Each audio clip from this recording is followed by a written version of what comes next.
Bago nga makuha ng DLSU Lady Spikers ang kanilang ika-13 championship title sa UAAP Women's Volleyball nitong season 88, ay nabanggit nga ni Coach Ramil De Jesus sa kanyang interview na pinaghandaan daw talaga nila ang finals game 2 versus NU Lady Bulldogs. Sabi niya nga sa kanyang interview na ayaw na niya maulit muli ang mga nightmare na nangyari noon.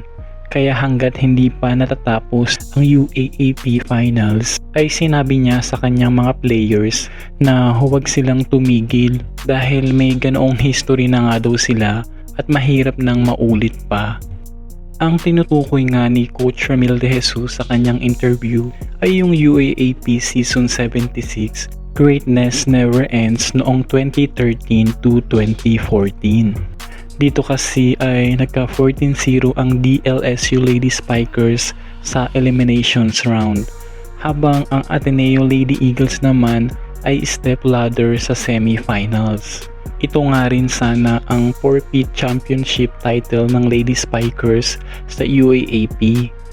Ngunit ginapang ng Ateneo Lady Eagles ang semifinals nang talunin nila sa una ang Adamson Lady Falcons sa kanilang knockout match sa loob lamang ng 4 na sets. Pagkatapos naman ng Adamson Lady Falcons ay sunod nilang hinarap ang twice to beat advantage na NU Lady Bulldogs. Sa match nga na ito ay alam na ng karamihan na mahihirapan talaga ang Ateneo Lady Eagles na makuha ang panalo sa NU Lady Bulldogs dahil sa lalim ba naman ng kanilang first six. Sina Myla Pablo, Aiko Urdas, Carmina Aganon, Ivy Perez, Fatima General at ang Tower Sisters na sina Dindin Santiago Manabat at Jaja Santiago.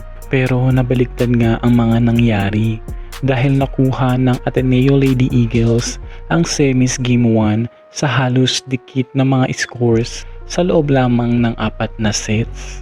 Sa game 2 naman ay tuluyan na nga na inangkin ng Ateneo Lady Eagles ang semis round nang magtagumpay sila ulit na talunin ang NU Lady Bulldogs sa loob lamang ulit ng 4 na sets.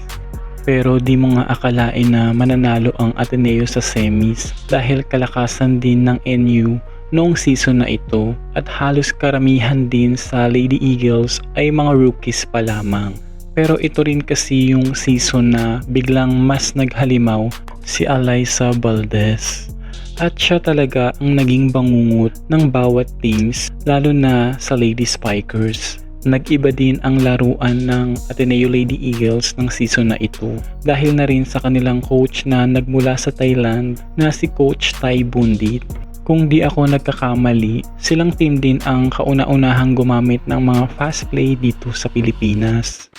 Hanggang sa makalaban nila ang DLSU Lady Spikers sa finals. Halos umabot ng Game 4 ang kanilang match. From 14-0 na panalo ng Lady Spikers ay sinira ito ng Lady Eagles nang makuha nila ang kanilang unang championship title sa UAAP noong season 76.